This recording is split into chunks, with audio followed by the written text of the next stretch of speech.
So hi everyone, welcome back. This is Ashwin Jaiswal और अब हम अपने next chapter ISC economics class 12 ISC class 12 economics के नेक्स्ट चैप्टर जिसका नाम है इलास्टिसिटी ऑफ डिमांड, उसको आगे बढ़ाने जा रहे हैं। ठीक है, कंज्यूमर इक्विलिब्रियम का जो चैप्टर है वो इसके बाद होगा। अभी हम लोग फ्लो ब्रेक नहीं करेंगे। We just did the chapter of demand and elasticity of demand and now we are going to continue with elasticity of demand. ठीक है, अब इसको भी हम लोग 3 पार्ट्स में करेंगे। पहला पार्ट जो ये वीडियो देख रहे हो इसमें मीनिंग एंड टाइप्स को समझेंगे। फिर सेकंड टाइम आपका तीनों पार्ट कंप्लीट होगा, सिलेबस का 100% पोर्शन कवर हो जाएगा। ठीक है, हम लोग कॉन्सेप्चुअल ऑर्डर में चल रहे हैं। We are not following book order, we are following conceptual order.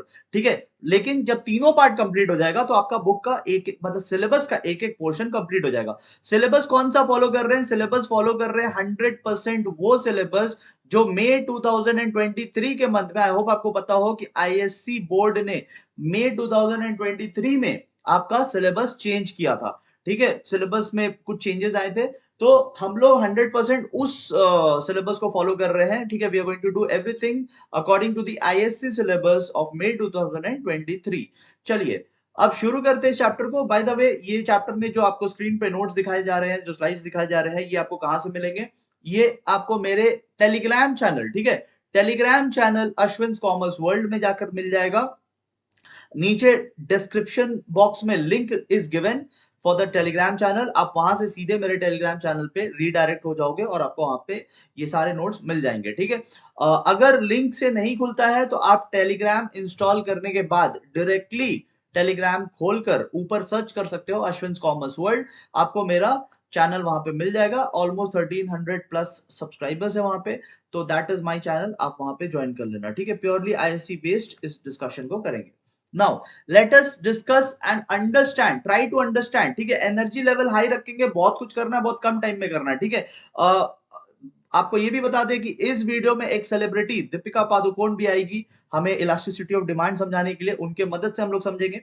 ठीक है, तो प्लीज वीडियो के एंड तक बने रहिएगा। अब गर्ल्स बने रहे या ना बने रहे, बॉयज तो अब बने ही रहेंगे। ठीक है, उनको दीपिका पादुकोण देखना है। चलिए अब देखो, अभी पहले ये समझो। ठीक है, बाद में दीपिका को देखेंगे, अब पहले ये समझो। डिग्री ऑफ रेस्पॉन्सिवनेस, डिमांड के इलास्टिसिटी और डिमांड के डेफिनेशन में आपका ये एक बहुत खतरनाक टर्म है जो आपके एग्जाम में आना चाहिए। आपका काउंसिल बोलता है कि बच्चे ये सब वर्ड नहीं यूज करते। आओ चलो इसको थोड़ा ब्रेक करके पहले सिंपली समझते हैं, उसके बाद आएंगे इस पे वापस। इलास्टिसिटी ऑफ डिमांड का पहले कॉन्सेप्ट समझ लेते हैं, डेफिनेशन पे बाद में आएंगे, पहले कॉन्सेप्ट समझते हैं। तो आप देखो, सपोज ये एक सिचुएशन लेते हैं। सपोज हमारा प्रोडक्ट का ओल्ड प्राइस वॉज ₹10। पहले दाम, मान लो पोटेटो चिप्स है, लेज है। ठीक है, और लेज की प्राइस है, कितनी प्राइस है? ₹10, ₹10 दाम है। ठीक है, अब ₹10 जब दाम था तो एक कस्टमर कितने क्वांटिटीज, कितने पैकेट्स ऑफ चिप्स खरीद रहा था? 30 पैकेट्स। ठीक है, 30 पैकेट्स खरीद रहा था। बट अब वो हुआ जो आज तक कभी नहीं हुआ था कि लेज ने अपना दाम बढ़ा दिया और ₹12 कर दिया। लेज ने अपने प्राइस को ₹12 कर दिया, तो लॉ ऑफ डिमांड के अकॉर्डिंग क्या होना चाहिए? कस्टमर का, आप बोलोगे क्वांटिटी कम हो जाना चाहिए। लॉ ऑफ डिमांड तो यही बोलता है। Law of demand says if the price goes up then the demand must come down. तो प्राइस ₹12 हो गया तो क्वांटिटी नीचे आ जाएगा। But main question is how much, what will be the change in quantity?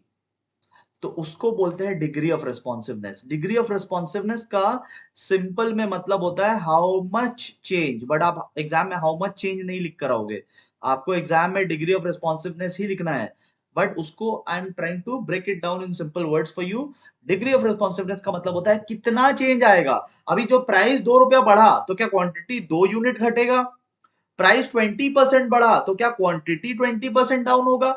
इसका जवाब कौन देगा? देखो, लॉ ऑफ डिमांड तो जवाब नहीं दे रहा है। लॉ ऑफ डिमांड बस बोल रहा है कि प्राइस गोज अप तो quantity must come down, but how much, कितना नीचे आएगा, ये नहीं बता रहा। इसका जवाब हमें देगा कौन? Elasticity of demand. तो इलास्टिसिटी ऑफ डिमांड क्या होता है? इलास्टिसिटी ऑफ डिमांड हमें बताता है the degree of response that will be in demand due to change in price.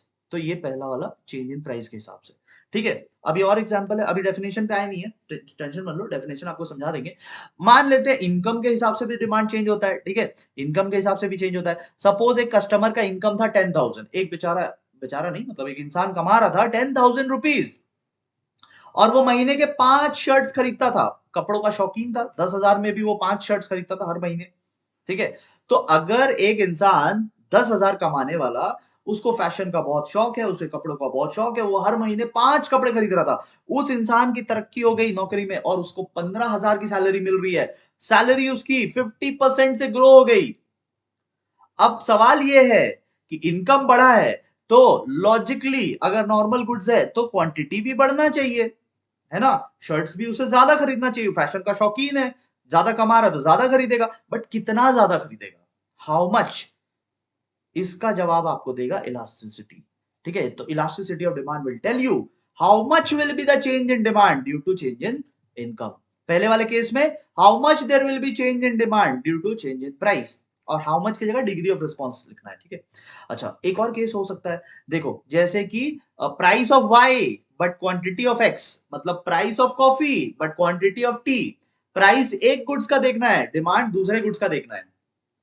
तो मान लेते हैं कॉफी जो है वो 10 रुपए कप मिल रहा है, ठीक है, मान लो, ठीक है, मान लो 10 रुपीज का एक कप मिल रहा है, और जब प्राइस कॉफी का 10 रुपए था तो लोग 50 कप चाय पीते थे, मतलब लोग 50 कप चाय पी रहे हैं, और उसी वक्त कॉफी का प्राइस 10 रुपए चल रहा है मार्केट में। फिर कॉफी का दाम जो है अचानक बढ़ जाता है और 15 रुपीज हो जाता है, एक कप की कीमत 15 रुपीज। तो अब कॉफी वाले कॉफी पीना छोड़ देंगे बिकॉज दाम बढ़ गया है, और वो कॉफी वाले चाय पीने चले आएंगे और चाय का डिमांड बढ़ जाएगा। बट सवाल यह है कि कितना बढ़ जाएगा, ये कितना का जवाब हमें इलास्टिसिटी देता है। तो elasticity of demand will tell us how much will the quantity change due to change in price of another goods, related goods, ये है रिलेटेड गुड्स। तो इलास्टिसिटी ऑफ डिमांड अभी तक आप समझ गए होंगे, इलास्टिसिटी का जवाब, इलास्टिसिटी हमें किस चीज का जवाब देता है, ये जो क्वेश्चन मार्क है पहले वाले में, ये जो क्वेश्चन मार्क है दूसरे वाले में, ये जो क्वेश्चन मार्क है तीसरे वाले में, इन क्वेश्चन मार्क्स का जवाब हमें इलास्टिसिटी देता है। इलास्टिसिटी हमें बताएगा कि how much change is coming in demand due to price, income, price of another goods. ठीक है, उनको हम लोग डिटर्मिनेंट्स बोलते हैं ना, determinants of demand. I hope आपको कॉन्सेप्ट समझ में आ रहा होगा कि अच्छा चैप्टर है किस चीज के बारे में, चैप्टर है डिमांड में कितना चेंज आ रहा है ना, क्वांटिटी में कितना चेंज आ रहा है, वो पता लगाने का ये चैप्टर है। क्योंकि लॉ ऑफ डिमांड तो आपको आधा अधूरा बात बता के रोक दिया, लॉ ऑफ डिमांड तो आपको बस बोलता है कि ये घटेगा तो वो बढ़ेगा, बस कितना बढ़ेगा वो इलास्टिसिटी बताता है। तो इलास्टिसिटी जो है ना, आप यहाँ पे एक सेंटेंस लिख सकते हैं, मेरे क्लास वालों को तो मैंने लिखवाया था, जो लोग एब्सेंट थे अभी लिख लेना, इट, ठीक है, it is quantitative, quantitative statement, ये एक क्वांटिटेटिव स्टेटमेंट है। ठीक है, वैसे I have told this in class, but जो लोग एब्सेंट थे अभी लिख लो अगर आप वीडियो देख रहे हो तो। ये एक क्वांटिटेटिव स्टेटमेंट है, यानी कि ये आपको क्वांटिटी बताएगा। लॉ ऑफ डिमांड तो डायरेक्शन बताता था, ये क्वांटिटी बताएगा। तो ये ट्रू फॉल्स के लिए आप याद रखना, आपके पेपर में ट्रू फॉल्स आ रहा है, आपको पता है कि नहीं, पेपर पैटर्न चेंज हुआ है। ठीक है, so be aware of these things. ठीक है, हम अपने डिस्कशन को कंप्लीट करते हुए ऐसे चलेंगे। ठीक है, तो चलिए अब वैसे यहाँ पे तीन चीजों के बारे में हमें बात करना है, इसका मतलब इलास्टिसिटी तीन किस्म की हो सकती है। Elasticity can be based on price, elasticity can be based on income, elasticity can be based on price of other goods. तो तीन तरीके की इलास्टिसिटी हो सकते हैं। अभी हम लोग पहले वाले को टेकअप करते हैं, ये वाले को, इलास्टिसिटी ऑफ प्राइस। ठीक है, तो इसको बोलते हैं प्राइस इलास्टिसिटी ऑफ डिमांड। तो प्राइस इलास्टिसिटी ऑफ डिमांड आपको क्या बताता है, अभी जो हमने एग्जांपल लिया लेज वाला, ठीक है, 10 रुपीज का पैकेट था, कस्टमर 30 पैकेट्स खरीद रहा था, जब 12 रुपीज का दाम हो गया, दाम बढ़ गया, तो कस्टमर अब कितना खरीदेगा, कम खरीदेगा, वो तो हमें पता है, दाम बढ़ा है तो वो कम खरीदेगा, और कितना कम खरीदेगा, वो जवाब हमें देगा price elasticity of demand. That answer we will get. ठीक है, दीपिका पादुकोण आने वाली है, बस 5 मिनट रुक जाओ। ठीक है, दीपिका पादुकोण वेलकम। ठीक है, भागना मत, आराम से देखो वीडियो को, बहुत फेमस फेमस सेलिब्रिटी आएंगे। हर पिछले वीडियो में अक्षय कुमार आया था, ठीक है, इस वीडियो में पिछले चैप्टर में अक्षय कुमार आया था, इस चैप्टर में दीपिका है। ठीक है, हर चैप्टर में किसी ना किसी को हम लोग बुलाएंगे इकोनॉमिक्स समझाने के लिए।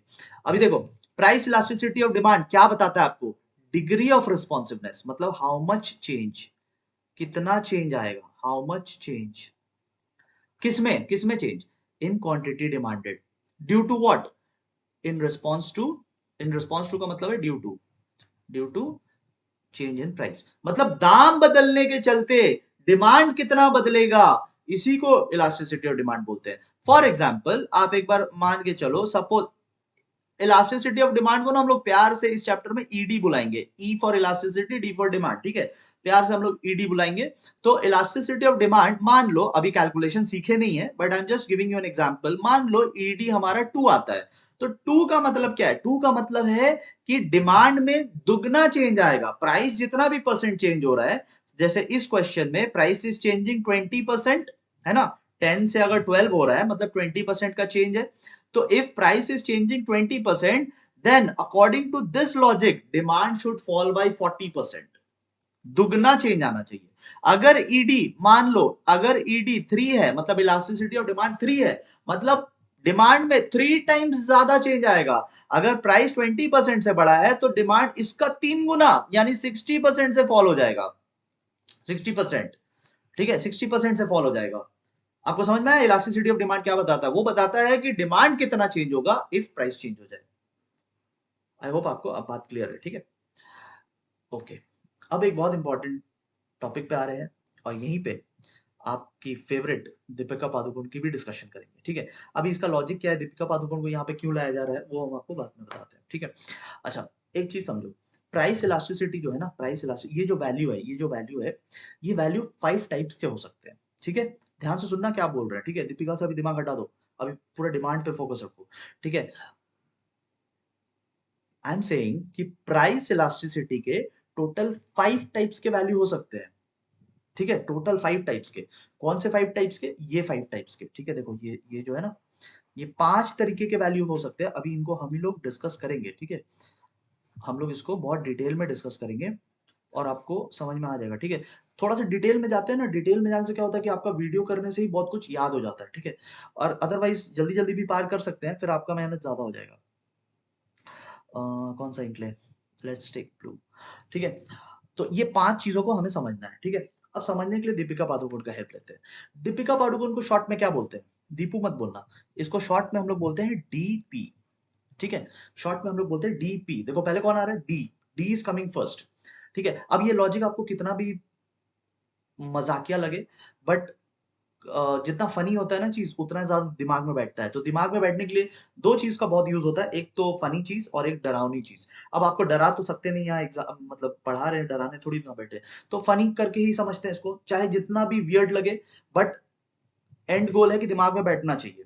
तो दीपिका पादुकोण को शॉर्ट में क्या बोलेंगे हम लोग? डीपी, ठीक है। अब एक समझो, डी पहले आ रहा है, पी बाद में आ रहा है, तो हमारा जो फॉर्मूला है ना, बहुत बच्चे इस फॉर्मूला में मिस्टेक करते हैं, ठीक है। ध्यान से यहाँ पे देखना, बहुत बच्चे इस फॉर्मूला में मिस्टेक करते हैं। इस फॉर्मूला में ईडी का जो फॉर्मूला है, जो पहला फॉर्मूला हम लोग सीख रहे हैं और सेकंड फॉर्मूला हम लोग पार्ट 2 में सीखेंगे। इस फॉर्मूला में आपको ऊपर में लिखना है परसेंटेज चेंज। चेंज को ना ये ट्राइंगल से दिखाते हैं, ट्राइंगल का मतलब है डेल्टा, ठीक है। ट्राइंगल का क्या मतलब है? ट्राइंगल का मतलब है डेल्टा, ठीक है। डेल्टा का मतलब होता है चेंज, डेल्टा वर्ड का मतलब यहां से चेंज, ठीक है। तो परसेंटेज चेंज इन डिमांड आपको पहले लिखना है, डी ऊपर रहेगा, ठीक है। दीपिका पादुकोण में देखो डी पहले आता है, पी बाद में, तो यहाँ पे डिनोमिनेटर में आप प्राइस लिखोगे, परसेंटेज चेंज इन प्राइस, ठीक है। आपको कितना भी ये वियर्ड सा एग्जांपल लगे, बट ये आपको याद हो जाएगा जैसे, ठीक है, आपको ये याद हो जाएगा, आप कभी भूलेंगे नहीं। आपको याद रखना चाहिए, अच्छा इलास्टिसिटी ऑफ डिमांड में प्राइस ऊपर रहता है कि डिमांड, बिकॉज बहुत बच्चों को ये प्रॉब्लम फेस होती है। एग्जाम में, टेस्ट में दे राइट प्राइस ऊपर में लिख देते हैं और नीचे में डिमांड लिख देते हैं।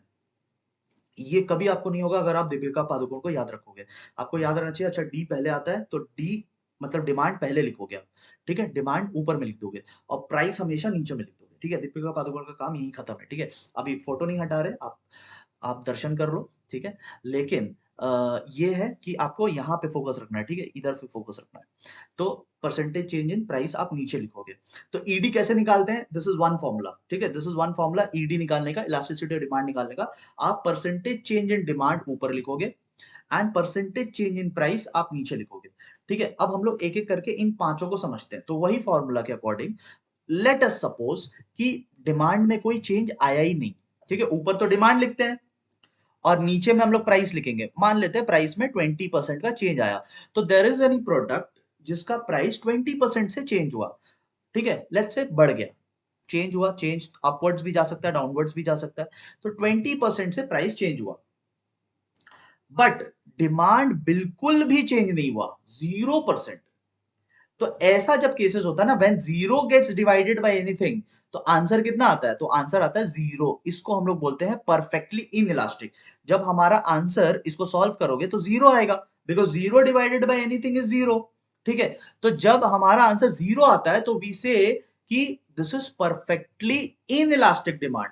इनइलास्टिक का मतलब होता है लेस चेंज, और परफेक्टली इनइलास्टिक का मतलब होता है नो चेंज, कि डिमांड चेंज हुआ ही नहीं, price is changing but demand नहीं चेंज हो रहा है। अगर आपको एग्जाम में पूछ ले कि ऐसे कौन से गुड्स है, तो यहां पे देखो आपके लिए कॉलम बना दिया है, और वहां पे आपको I have given example also. Life saving medicine, cancer जैसी भारी बीमारी, अगर उसकी कोई दवा है, तो फिर दवा की दाम बढ़ भी जाए ना तो भी लोग खरीदेंगे, डिमांड चेंज नहीं करेंगे अपना। अगर 10 डोजेस लेने हैं तो 10 डोजेस लेंगे, ना तो 9 ना तो 8 ना तो 11 ना तो 12, 10 का 10 डोजेस लेंगे। तो ऐसे केसेस में, या डिस्क्रिप्शन में लिखा हुआ है सब कुछ, ठीक है, तो we will take, we will not change the demand no matter how much there is change in price, demand will not change. तो ऐसे केसेस में इलास्टिसिटी इज जीरो। जीरो मतलब डिमांड में कोई फर्क पड़ेगा ही नहीं, पहले भी जितना डिमांड हो रहा था आज भी उतना ही डिमांड होगा। ठीक है, अगर आपको कुछ वियर्ड साउंड्स आ रहे हैं तो प्लीज माफ कीजिएगा, बगल में कंस्ट्रक्शन एक्टिविटीज चल रही है। ठीक है, ओके, अब आते हैं नंबर टू पे। ठीक है, एग्जाम्पल नंबर टू। तो एग्जाम्पल नंबर टू में again price is changing by 20%। ठीक है, price is changing by 20%, and due to this change in price demand changes by let's say 10%। तो देखो डिमांड में कम change आया है, डिमांड में कम चेंज आया है, ऊपर डिमांड नीचे प्राइस लिखते हैं, ऊपर डिमांड नीचे प्राइस लिखते हैं। तो इस केस में हमारा आंसर, अगर आप कैलकुलेटर पे सॉल्व करोगे तो हमारा आंसर 0.5 आ जाएगा। तो जब हमारा आंसर लेस देन वन आता है, ये आप देखो हमारा आंसर एक से कम आया है। ठीक है, जब हमारा आंसर लेस देन वन आता है तो इसको हम लोग बोलते हैं इन इलास्टिक। और इन इलास्टिक का मतलब होता है कि प्राइस में जितना भी चेंज आ जाए, डिमांड में उससे कम चेंज आ रहा है। मतलब price is rising by 20%, but demand fall करेगा, is falling by less than 20%, मतलब 10। ठीक है, तो जब डिमांड, पिछले वाले केस में क्या था, डिमांड चेंज ही नहीं हो रहा था, इस बार डिमांड चेंज हो रहा है बट प्राइस के कंपैरिजन में थोड़ा सा चेंज हो रहा है। ऐसा कब होता है? ऐसा होता है इंपॉर्टेंट गुड्स के केस में। मतलब दाम बढ़ रहा है लेकिन अब पेट्रोल के बिना कैसे जिए, गाड़ी कैसे चलेगी, तो कम यूज कर रहे हैं। ठीक है, मतलब बहुत ज्यादा फर्क नहीं पड़ रहा है, हमें हमें यूज करना ही पड़ रहा है, रो रो कर यूज कर रहे हैं बट कर रहे हैं। ठीक है, तो दैट इज इन इलास्टिक। अच्छा, अगला एग्जांपल क्या है, देखो जैसे price is changing by 20% and demand is also changing equally. ठीक है, प्राइस 20% से बढ़ा तो हमने अपना क्वांटिटी 20% से घटा दिया। जब ऐसा होता है 20 डिवाइडेड बाय 20, तो आपका आंसर 1 आएगा। तो जब वैल्यू ऑफ इलास्टिसिटी एग्जैक्टली 1 हो जाता है, वैल्यू ऑफ इलास्टिसिटी आपका एग्जैक्टली जब 1 हो जाता है, एग्जैक्टली जब 1 हो जाता है तो उसको हम लोग बोलते हैं कि ये यूनिट इलास्टिक है। We call it unit elastic, जो हमारा थर्ड डिस्कशन है, यूनिट इलास्टिक। ऐसा किस में होता है? नॉर्मल गुड्स में होता है। नॉर्मल कोई भी गुड्स ले लो, नॉर्मल गुड्स में होता है। एग्जाम्पल अगर पूछेगा कोई भी नॉर्मल गुड्स बोल देना। ठीक है, सो यूनिट इलास्टिक के केस में ऐसा होता है, जहां पे प्राइस जितना से चेंज हुआ, डी भी मतलब डिमांड भी उतने से ही चेंज हो रहा है। ठीक है, ओके, चलते हैं फोर्थ एग्जाम्पल पे। अब फोर्थ एग्जाम्पल में क्या हो रहा है? फोर्थ एग्जाम्पल में प्राइस इज चेंजिंग बाय 20%। ठीक है, price is changing by 20%, but demand is changing even more, demand और ज्यादा चेंज हो जा रहा है, जैसे 50%। ठीक है, ये कहां पे होता है? लग्जूरियस गुड्स में, जैसे 5 स्टार होटल। अब 5 स्टार होटल वालों ने डिस्काउंट लगा दिया, प्राइस घटा दिया, 20% से प्राइस घटा दिया। प्राइस घटने से डिमांड बढ़ना चाहिए, बट डिमांड आप देखोगे भर गया एकदम, 50% डिमांड भागा। लोगों को लगा अरे इतना अच्छा चीज पाने का बहुत ही सुनहरा मौका है। तो जितना प्राइस में चेंज आया, उससे कई ज्यादा डिमांड में चेंज आया। इस केस में आपका आंसर कितना आएगा? 50 डिवाइडेड बाय 20 करोगे तो 2.5 आना चाहिए, मतलब आपका आंसर ग्रेटर देन 1 आएगा। ये वाला कैटेगरी आपका आंसर हमेशा ग्रेटर देन 1 आएगा। जब आंसर आपका ग्रेटर देन 1 आएगा ना, तब आप उसको बोलोगे this is elastic, demand is said to be relatively elastic, या मोर इलास्टिक, या सिंपली इलास्टिक। ठीक है, ओके, एंड आखिरी केस, आखिरी केस, डिमांड चेंज हो रहा है, ठीक है, डिमांड चेंज हो रहा है, let's say demand is changing by 20%, but there is no change in price. अब की बार प्राइस हुआ ही नहीं चेंज, बट डिमांड चेंज हो गया। तो when anything is divided by zero, तो हम लोग आंसर क्या लिखते हैं, हम लोग आंसर लिखते हैं अनडिफाइंड। ये इंफिनिटी आंसर इसका आ नहीं सकता। Anything when it gets divided by zero, just 20 divided by zero, answer cannot be defined. Zero divided by anything zero होता है, but anything divided by zero तो आंसर इनफाइनाइट आता है। और जब ऐसा आंसर आ जाए तो हम लोग इसको बोलते हैं परफेक्टली इलास्टिक। परफेक्टली इलास्टिक मतलब डिमांड में काफी ज्यादा चेंज हो रहा है। देखो हमने शुरू किया था डिमांड में बिल्कुल भी चेंज नहीं हो रहा है, फिर डिमांड में थोड़ा सा चेंज हो रहा है, फिर डिमांड में बराबर चेंज हो रहा है, फिर डिमांड में ज्यादा चेंज हो रहा है, और फिर ओनली डिमांड में चेंज हो रहा है। समझ रहे हो? पहला जो केस था डिमांड वाज नॉट चेंजिंग, दूसरा केस में demand was changing little bit, तीसरा वाला केस में demand was changing equally, fourth वाले केस में demand was changing more, and last वाले केस में only demand is changing. I hope आपको समझ में आ गया है। सबका डिस्क्रिप्शन यहाँ पे लिखा हुआ है एंड सबके एग्जांपल्स यहाँ पे दिए हुए हैं। लास्ट वाला जो है वो एक इमेजिनरी सिचुएशन है, कुछ भी इमेजिन कर लो, ठीक है।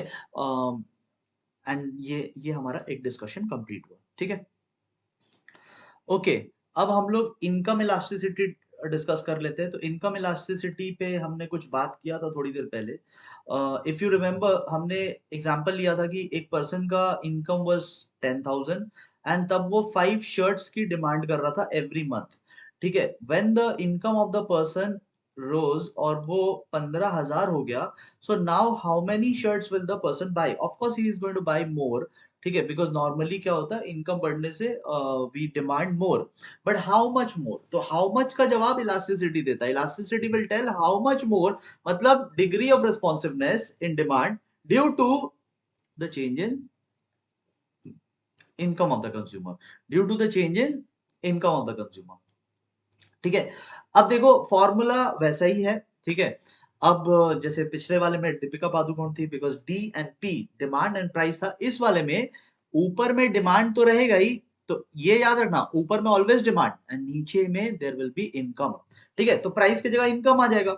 सो अब की बार हमें क्या करना है, हमें प्राइस की जगह इनकम लिख लेना है। अब एक चीज समझो, एक चीज समझना, if price sorry not price income, if income हम लोग तीन केसेस देखते हैं, इनकम इनकम, ठीक है। हम लोग तीन केसेस देखते हैं, ठीक है। अगर इनकम बढ़ता है एंड डिमांड भी बढ़ता है, मतलब दोनों सेम सेम, ठीक है, या इनकम घटता है और डिमांड भी घटता है, मतलब दोनों सेम सेम, अगर सेम सेम हो जाते हैं तो we call it positive elasticity, ठीक है।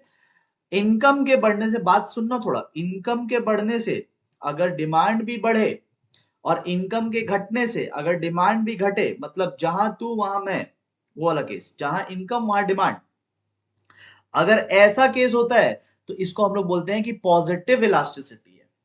बट ऐसा किस में होता है? नॉर्मल गुड्स में। आप देखो यहाँ पे गुड्स का नॉर्मल गुड्स लिखा है, ठीक है। आपके बुक में बहुत कुछ लिखा हुआ है, सबको मैंने एक जगह पे कंप्रेस करके आपको दे दिया, सो दैट आपको एक ही चार्ट में पूरा डिटेल डिस्कशन एक ही जगह पे मिल जाए, और एग्जाम में जो पूछेगा वो इतना ही में से पूछेगा, ठीक है। तो इसका टेंशन मत लेना। ओके नेक्स्ट, ये एक केस हमने देख लिया, ठीक है। अभी सेकंड केस को देखते हैं, ठीक है। Let's see the second case. अब सपोज इनकम बढ़ने से डिमांड घट जाता है, मतलब कस्टमर अमीर हो रहा है तो वो वैसे गुड्स को छोड़ रहा है जो वो पहले यूज करता था, या फिर इनकम घट जाने से डिमांड बढ़ जाए, ठीक है।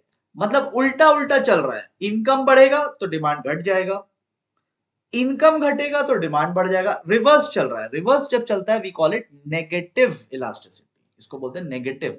ये किन केसेस में होता है? इंफीरियर गुड्स के केस में। This happens when in case of inferior goods, ठीक है। तो नेगेटिव आपको समझ में आ गया? ओके, अगर इनकम बढ़ रहा है या इनकम घट रहा है बट डिमांड पे कोई असर ही नहीं है इसका, कंज्यूमर इज अर्निंग मोर और कंज्यूमर इज अर्निंग लेस, इसका अगर कस्टमर के डिमांड पे कोई असर ही नहीं हो रहा है तो we call it zero elasticity. इसको बोलते हैं जीरो इलास्टिसिटी, मतलब इनकम का जीरो इंपैक्ट है डिमांड के ऊपर, ठीक है, जीरो इंपैक्ट है, ठीक है। ऐसा नॉर्मली इनएक्सपेंसिव गुड्स के केसेस में होता है। एग्जांपल हो गया सॉल्ट। अब आपकी सैलरी बढ़ रही है तो ऐसा तो नहीं है कि आप ज्यादा नमक खा लोगे, या सैलरी घट रही है तो ऐसा नहीं है कि आप नमक कम कर लोगे, भाई खाने तो स्वाद अनुसार होता है ना। तो नमक पे कोई असर नहीं होता, सॉल्ट पे कोई असर नहीं होता। ठीक है, आपकी इनकम बढ़े या घटे, वो सॉल्ट आप मोर और लेस उतना ही यूज करोगे जितना पहले यूज करते थे। तो जब ऐसा होता है ना कि आपके इनकम बढ़ने घटने से प्रोडक्ट की डिमांड पे कोई फर्क नहीं पड़ता, तो उसको हम लोग बोलते हैं जीरो इलास्टिसिटी। इनवर्स फर्क पड़ जाए तो नेगेटिव इलास्टिसिटी, और सेम डायरेक्शन में जा रहा है तो पॉजिटिव इलास्टिसिटी। सो नेगेटिव और जीरो तो आप समझ गए होगे, पॉजिटिव को आपको और डिटेल में समझना है ना, ध्यान से सुनना, पॉजिटिव को आपको और डिटेल में समझना है, ठीक है। तो चलिए यहाँ पे ध्यान देते हैं। सो जैसा कि हमने पहले डिस्कशन किया था, डिमांड हमेशा ऊपर लिखेंगे, ठीक है, दीपिका पादुकोण से याद रखना, डिमांड हमेशा ऊपर, बट यहाँ पे प्राइस नहीं आएगा, यहाँ पे इनकम आ जाएगा, because we are discussing about income elasticity. तो अभी देखो, let's say the income of the consumer changes by 20%, ठीक है, इनकम 20% से राइज हुआ, 20%, ठीक है, एंड डिमांड भी राइज हो रहा है, तो सेम सेम हो रहा है, मतलब पॉजिटिव है, बट डिमांड जो है वो 10% राइज हो रहा है, मतलब दोनों ही बढ़ रहे हैं या दोनों ही घट रहे हैं, ठीक है, लेकिन डिमांड में कम चेंज आ रहा है। तो व्हेन डिमांड में कम चेंज आता है ना, इसको हम लोग बोलते हैं लेस देन वन।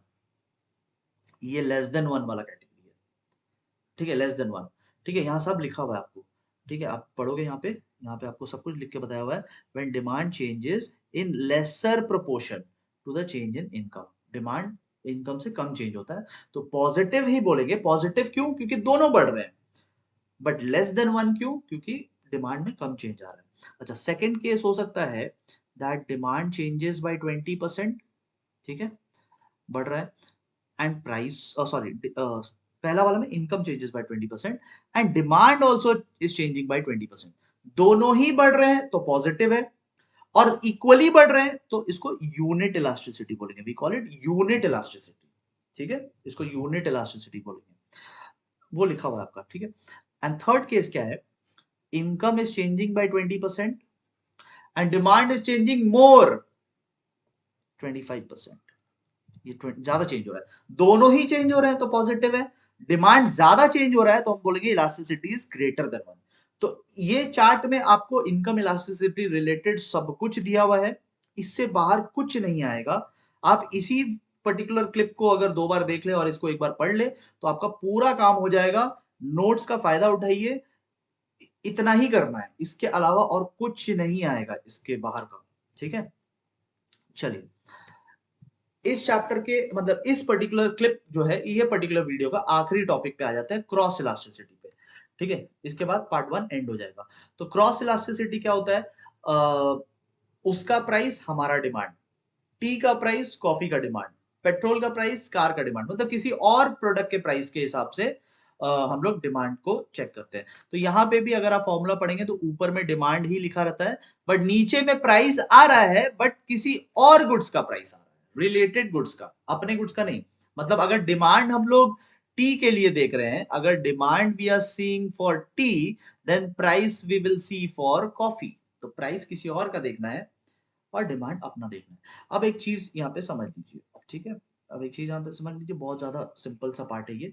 देखो यहाँ पे टी का हम लोग क्या देख रहे हैं? टी का वी विल सी डिमांड, ठीक है, टी का हम लोग डिमांड देखेंगे, और कॉफी का हम लोग क्या देख रहे हैं?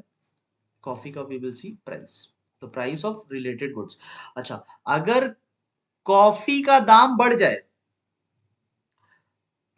तो टी का डिमांड बढ़ जाएगा, है कि नहीं? कॉफी का दाम बढ़ जाए तो कॉफी वाले लोग भी चाय पीने चले आएंगे, तो दोनों ही बढ़ रहे हैं या दोनों ही घट जाए, कॉफी अगर सस्ता हो जाए तो चाय वाले भी कॉफी पीने चले जाएंगे, टी वाले भी कॉफी पीने चले जाएंगे, तो टी का डिमांड घट जाएगा। तो जब दोनों ही बढ़ते हैं और दोनों ही घटते हैं, ऐसे वालों को हम लोग क्या बोलते हैं? We call it positive elasticity. ऐसा कब होता है? सब्स्टिट्यूट गुड्स के केस में, ठीक है, ओके। बट हम लोग अगर एग्जाम्पल को चेंज कर ले, ठीक है, अब हम लोग यहाँ पे कार ले आते हैं, कार, और कार का हम लोग डिमांड देखेंगे, एंड हम लोग पेट्रोल को ले आते हैं, सो पेट्रोल का हम लोग प्राइस देखेंगे, ठीक है, ओके। अगर पेट्रोलियम प्राइस राइज होते हैं तो लोग कार कम खरीदेंगे, बिकॉज कार खरीद लेने से नहीं होता ना, कार चलाना भी पड़ता है। तो अगर पेट्रोल की प्राइसेस बढ़ रही है, it will discourage the people two by new car.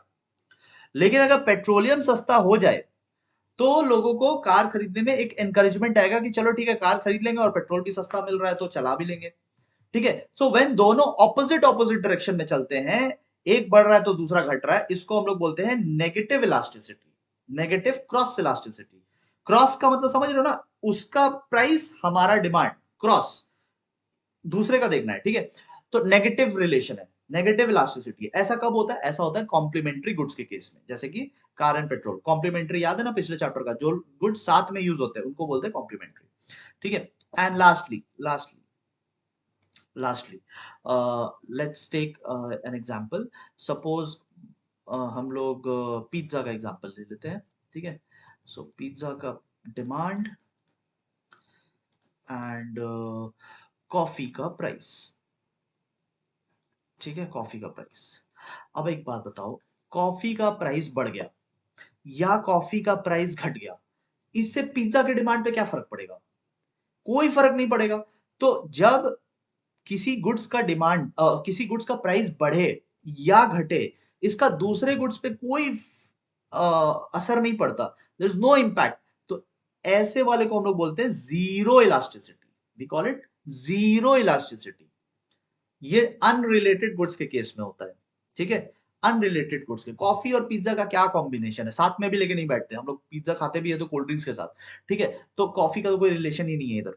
ठीक है, so this is the end of part 1। आपको मेरा इकोनॉमिक्स पढ़ाना कैसा लग रहा है, प्लीज कमेंट बॉक्स में कमेंट करके बताइएगा।